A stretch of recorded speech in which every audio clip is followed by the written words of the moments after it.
नमस्कार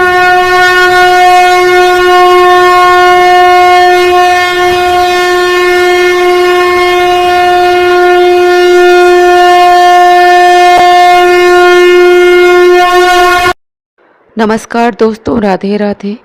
आज के इस वीडियो में मैं आपको रमा एकादशी की कथा सुनाने जा रही हूँ। रमा एकादशी की पूजा विधि आपको स्क्रीन पर देखने को मिल जाएगी।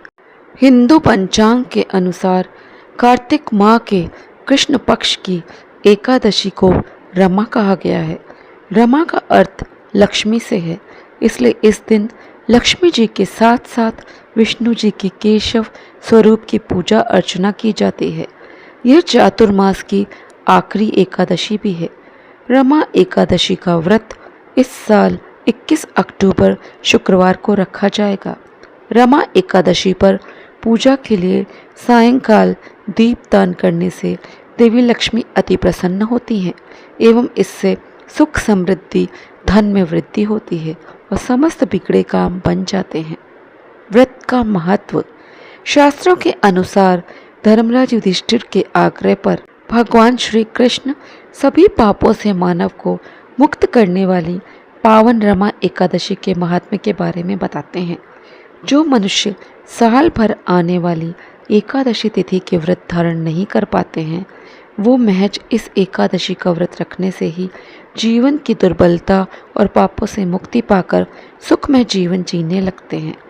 पद्म पुराण में उल्लेख है कि जो फल कामधेनु और चिंतामणि से प्राप्त होता है, उसके समतुल्य फल रमा एकादशी के व्रत रखने से प्राप्त हो जाता है। सभी पापों का नाश करने वाली और कर्मों का फल देने वाली रमा एकादशी का व्रत रखने से धन धान्य की कमी भी दूर हो जाती है। पूजा विधि।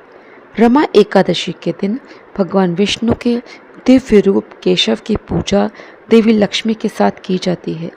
इस दिन सुबह उठकर पवित्र नदियों में या घर पर ही सूर्योदय से पूर्व स्नान आदि कार्य करने के बाद व्रत का संकल्प लेना चाहिए। भगवान विष्णु का पंचामृत से अभिषेक कर पीला चंदन, अक्षत, मौली, फल, फूल, मेवा, तुलसी दल, तिल, गुड़ आदि अर्पित करें एवं लक्ष्मी नारायण की धूप व दीप से आरती उतारनी चाहिए। आपके पास यदि लड्डू गोपाल हो तो उनको भी आप स्नान आदि करवाकर उनका विधिवत पूजन करें। इसके बाद एकादशी की कथा सुननी चाहिए एवं ओम नमो भगवते वासुदेवाय मंत्र का जितना संभव हो जप करना चाहिए। पुण्यदायिनी रमा एकादशी की पौराणिक व्रत कथा। धर्मराज युधिष्ठिर कहने लगे कि हे भगवान, कार्तिक कृष्ण एकादशी का क्या नाम है, इसकी विधि क्या है, इसके करने से क्या फल मिलता है, सो आप विस्तार पूर्वक बताइए। भगवान श्री कृष्ण बोले कि कार्तिक कृष्ण पक्ष की एकादशी का नाम रमा है। यह बड़े बड़े पापों का नाश करने वाली है। इसका महात्म्य मैं तुमसे कहता हूँ, ध्यान पूर्वक सुनो। हे राजन, प्राचीन काल में मुचुकुंद नाम का एक राजा था। उसकी इंद्र के साथ मित्रता थी और साथ ही यम, कुबेर, वरुण और विभीषण भी उसके मित्र थे। यह राजा बड़ा धर्मात्मा, विष्णु भक्त और न्याय के साथ राज करता था।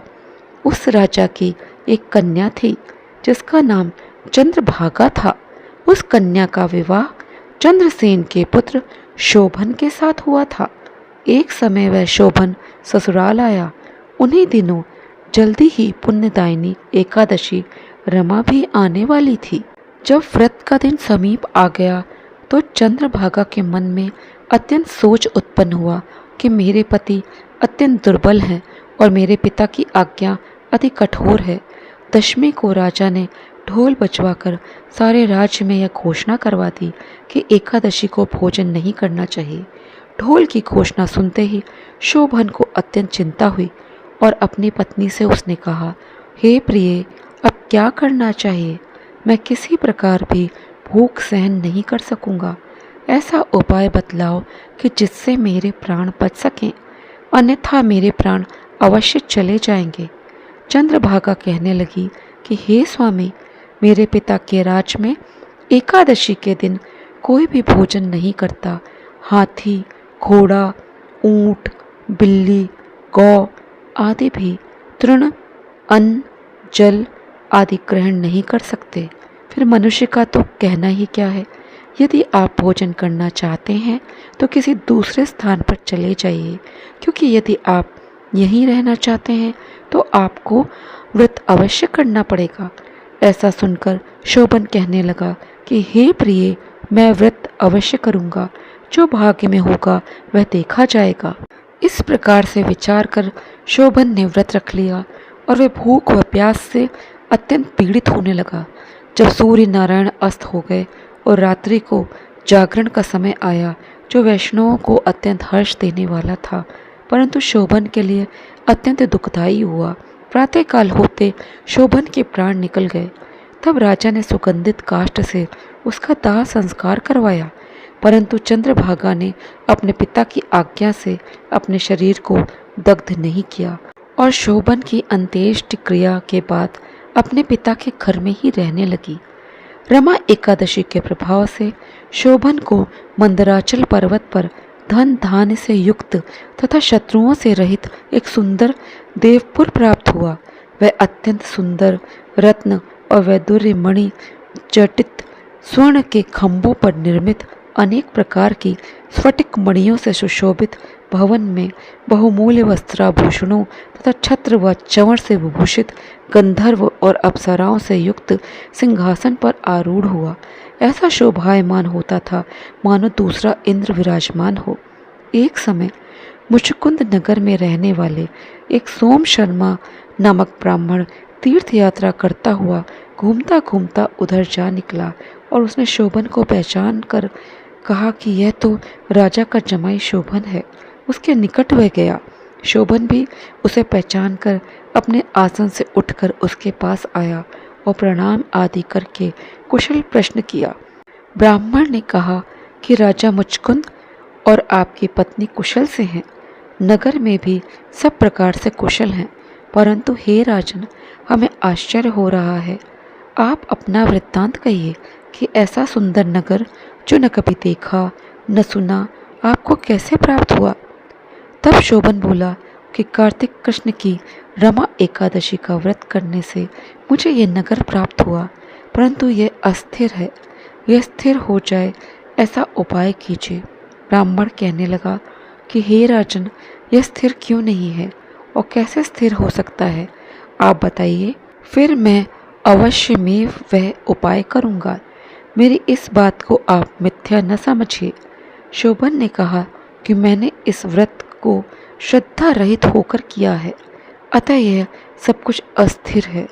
यदि आप मुचकुंद की कन्या चंद्रभागा को यह सब वृत्तांत कहें तो यह स्थिर हो सकता है। ऐसा सुनकर उस श्रेष्ठ ब्राह्मण ने अपने नगर लौटकर चंद्रभागा से सब वृत्तांत कह सुनाया। ब्राह्मण के वचन सुनकर चंद्रभागा बड़ी प्रसन्नता से ब्राह्मण से कहने लगी, हे ब्राह्मण, ये सब बातें आपने प्रत्यक्ष देखी हैं या स्वप्न की बातें कर रहे हैं। ब्राह्मण कहने लगा कि हे पुत्री, मैंने महावन में तुम्हारे पति को प्रत्यक्ष देखा है, साथ ही किसी से विजय न हो ऐसा देवताओं के नगर के समान उनका नगर भी देखा है। उन्होंने यह भी कहा है कि यह स्थिर नहीं है। जिस प्रकार वह स्थिर रह सकें सो उपाय करना चाहिए। चंद्रभागा कहने लगी, हे विप्र, तुम मुझे वहाँ ले चलो। मुझे पतिदेव के दर्शन की तीव्र लालसा है। मैं अपने किए हुए पुण्य से उस नगर को स्थिर बना दूंगी। आप ऐसा कार्य कीजिए जिससे उनका हमारा संयोग हो, क्योंकि वियोगी को मिला देना महान पुण्य है। सोम शर्मा यह बात सुनकर चंद्रभागा को लेकर मंदराचल पर्वत के समीप वामदेव ऋषि के आश्रम पर गया। वामदेव जी ने सारी बात सुनकर वेद मंत्रों के उच्चारण से चंद्रभागा का अभिषेक कर दिया। तब ऋषि के मंत्र के प्रभाव और एकादशी के व्रत से चंद्रभागा का शरीर दिव्य हो गया और वे दिव्य गति को प्राप्त हुई। इसके बाद बड़ी प्रसन्नता के साथ अपने पति के निकट गई। अपनी प्रिय पत्नी को आते देखकर शोभन अति प्रसन्न हुआ और उसे बुलाकर अपनी बाईं तरफ बिठा लिया। चंद्रभागा कहने लगी कि हे प्राणनाथ, आप मेरे पुण्य को ग्रहण कीजिए। अपने पिता के घर जब मैं 8 वर्ष की थी, तब से विधि पूर्वक एकादशी के व्रत को श्रद्धा पूर्वक करती आ रही हूँ। इस पुण्य के प्रताप से आपका यह नगर स्थिर हो जाएगा तथा समस्त कर्मों से युक्त होकर प्रलय के अंत तक रहेगा। इस प्रकार चंद्रभागा दिव्य आभूषणों और वस्त्रों से सुसज्जित होकर अपने पति के साथ आनंद पूर्वक रहने लगी। हे राजन, यह मैंने रमा एकादशी का महात्म्य कहा है। जो मनुष्य इस व्रत को करते हैं उनके ब्रह्म हत्यादि समस्त पाप नष्ट हो जाते हैं। कृष्ण पक्ष और शुक्ल पक्ष दोनों की एकादशियां समान हैं, इनमें कोई भेदभाव नहीं है, दोनों समान फल देती हैं। जो मनुष्य इस महात्म्य को पढ़ते अथवा सुनते हैं वे समस्त पापों से छूटकर विष्णु लोक को प्राप्त होते हैं। तो दोस्तों, आज का वीडियो मैं यहीं पे समाप्त करती हूँ। आशा करती हूँ कि वीडियो आपको उपयोगी लगा होगा। वीडियो में दी गई जानकारी यदि आपको उपयोगी लगी हो तो वीडियो को लाइक करें, शेयर करें। यदि आप चैनल पर पहली बार आए हो तो चैनल को सब्सक्राइब ज़रूर करें। जय श्री कृष्णा, जय श्री राधे।